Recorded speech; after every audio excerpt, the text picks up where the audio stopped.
அனைவருக்கும் வணக்கம். நான் உங்களின் கிரியேட்டிவிட்டி பிகே. நாம் இன்றைய பதிவில் ஆதி சிவபுராணத்தின் பாகம் 39 பற்றி பார்க்க போகிறோம். பதிவிற்குள் செல்வதற்கு முன் நம்ம சேனலுக்கு இப்போதான் நீங்கள் புதுசாக வந்திருக்கீங்கன்னா நம்ம சேனலை சப்ஸ்கிரைப் பண்ணிட்டு கூடவே இருக்க பெல் ஐக்கான் ஆல் கொடுங்க. அப்போ தான் நான் அனுப்புகிற வீடியோஸ் எல்லாம் உங்களுக்கு நோட்டிஃபிகேஷனாக வரும். வாருங்கள் பதிவிற்குள் செல்லலாம். தேவி பார்வதி வனத்தில் சிவபெருமான் சிலையை உருவாக்க நல்ல வளமுள்ள மணலை எடுத்து வந்தார். தேவி பார்வதி அடைந்து வரும் துன்பங்களை பற்றி சிவபெருமானிடம் நந்திதேவர் கூறினார். ஆனால் சிவபெருமான் தன் முடிவில் உறுதியாக இருந்தார். தேவி பார்வதி கைலாய மலையில் உள்ள புனித நதி தோன்றும் இடத்தை நோக்கி சென்றார். தேவி பார்வதி புனித நதியை அடைந்த போது தேவி சதியின் பழைய நினைவுகள் தோன்றின. அதை எண்ணி மகிழ்ந்தார் தேவி பார்வதி. அப்போது நந்தி தேவரும் அங்கு வருகை தந்து தேவி பார்வதிக்கு உதவ எண்ணினார். ஆனால் தேவி பார்வதி தான் ஏற்ற பணியை தானே செய்ய வேண்டும் என்று கூறினார். பானையில் இருந்த நீர் குறைவதை கண்ட தேவி பார்வதி சிவபெருமானின் நாமத்தை கூறி பானையில் நீர் எடுத்தார். பின்பு நதிநீரானது பானையில் இருந்து மறையாமல் அவ்விடத்திலேயே இருந்தது. ஓம் நம சிவாய என்று கூறி புராணத்தை தொடர்வோம்.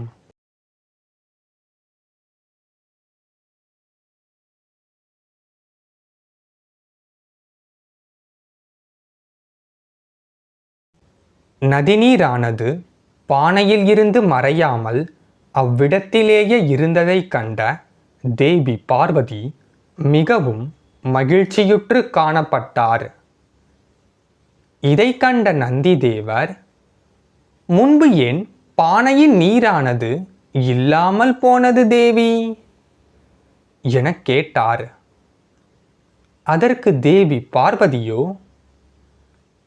நான் பக்தி மார்க்கத்தை விடுத்து காதல் எண்ணங்களால் நிரம்பி இருந்தேன் என்று கூறினார். மேலும், எப்பணியை நான் செய்தாலும் என் கணவரிடம் அனுமதியின்றி செய்தால் அப்பணி நிறைவடையாது. ஆகவே என் கணவரான சிவபெருமானை எண்ணி காதல் எண்ணங்களை விடுத்து பக்தியுடன் அவரை வழிபடவே பானையில் நீரானது நிரம்பியது என்று உரைத்தார்.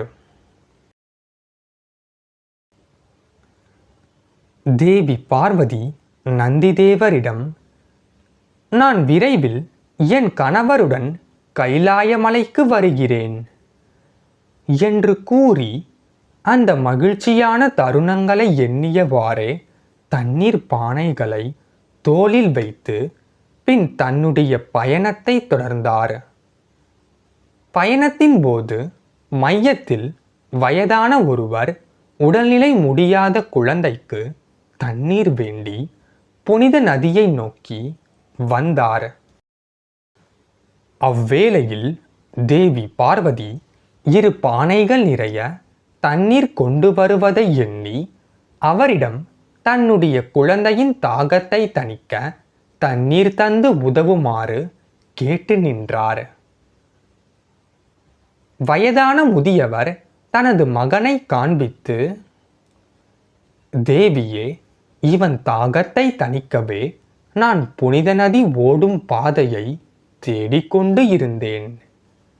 தாங்கள் சிறிது தண்ணீர் அளித்து இவன் தாகத்தை தணிப்பீர்களா என்றார். தேவி பார்வதியும் சிறிதும் யோசிக்காமல் தாகத்தில் உள்ள மகனுக்கு தண்ணீர் அளித்தார்.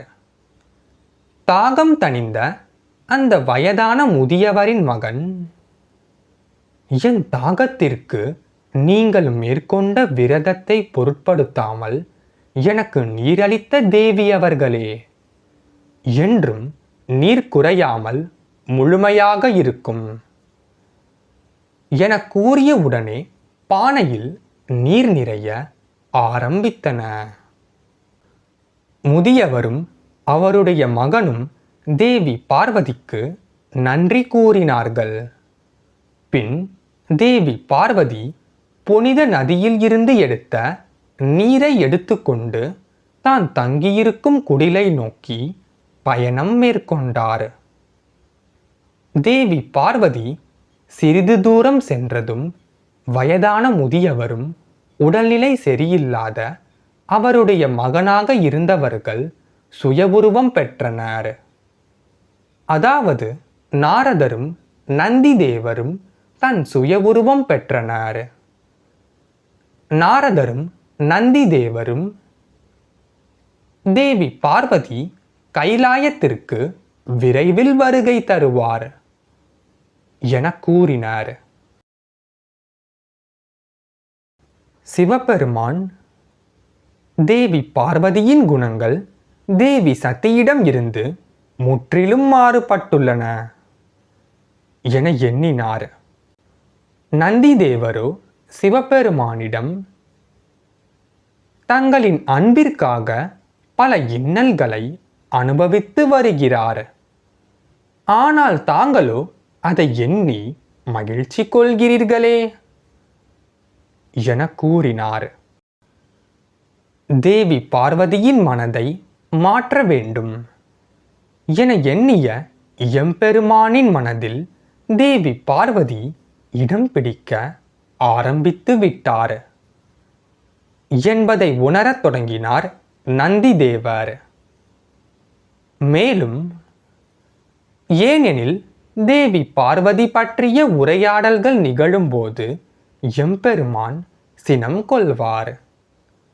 ஆனால் இன்று ஏதும் நிகழவில்லை என்பதை எண்ணி அகம் மகிழ்ந்தார் நந்தி தேவர்.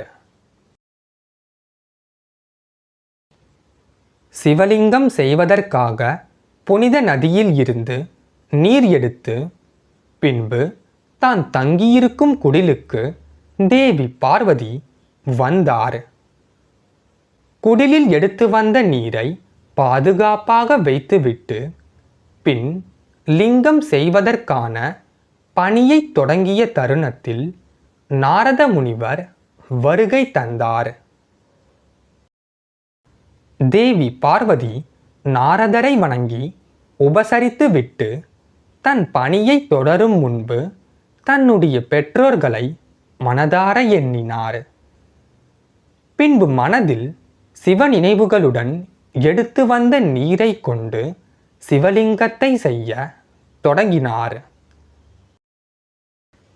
இருப்பினும் லிங்கம் பூர்த்தியாகும் தருணத்தில் அனைத்தும் காற்றில் கரைந்து போயின.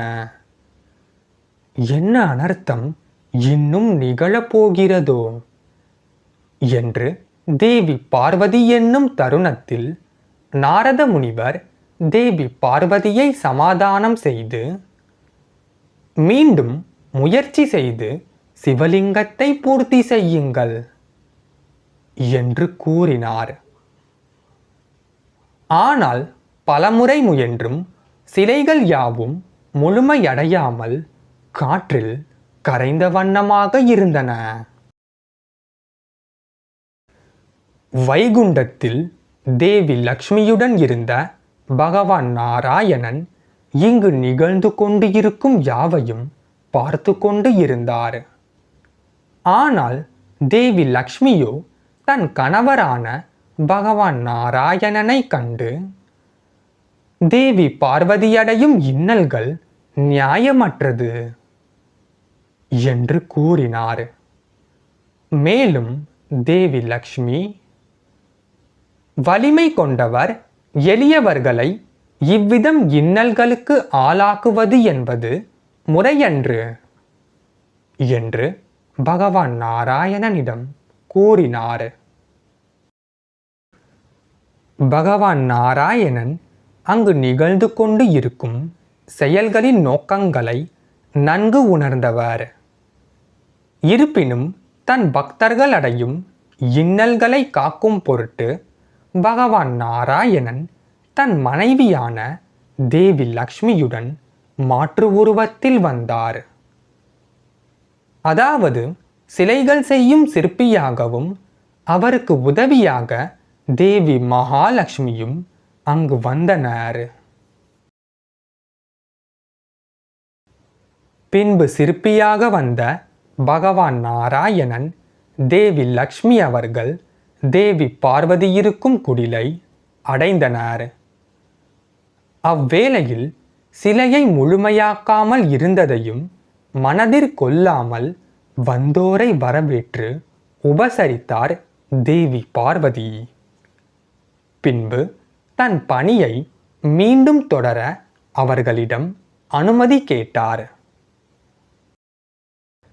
பின்பு சிற்பியாக வந்த பகவான் நாராயணன் தேவி பார்வதியிடம், என்னுடைய தாகத்தையும் பசியையும் போக்கிய உங்களுக்கு நான் ஏதாவது உபாயம் செய்ய வேண்டும் என்று கூறி நின்றார். வந்திருப்பவர் யார் என்று நாரதர் நன்கு உணர்ந்தவர். இருப்பினும் அதை தேவி பார்வதியின் முன் கூறாமல் மௌனம் காத்தார். பின்பு நாரதரு தேவி பார்வதியின் விருப்பத்தையெல்லாம் அறிந்த பகவான் நாராயணனுக்கு எடுத்து கூறினார். பின்பு மாற்று உருவத்தில் வந்த பகவான் நாராயணன், தேவியே, நான் ஒரு சிற்பியாவேன். என்னால் அனைத்து வகையான சிற்பங்களையும் செய்ய இயலும் என்று கூறினார்.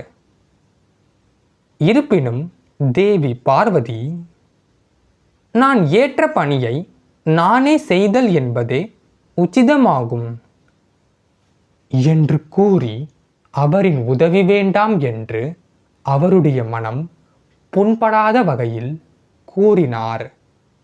ஆனால் தேவி பார்வதி அங்கு நாரதர் இருப்பதை மறந்தார். பின் நாரதர் தன் பணியை தொடர்ந்தார்.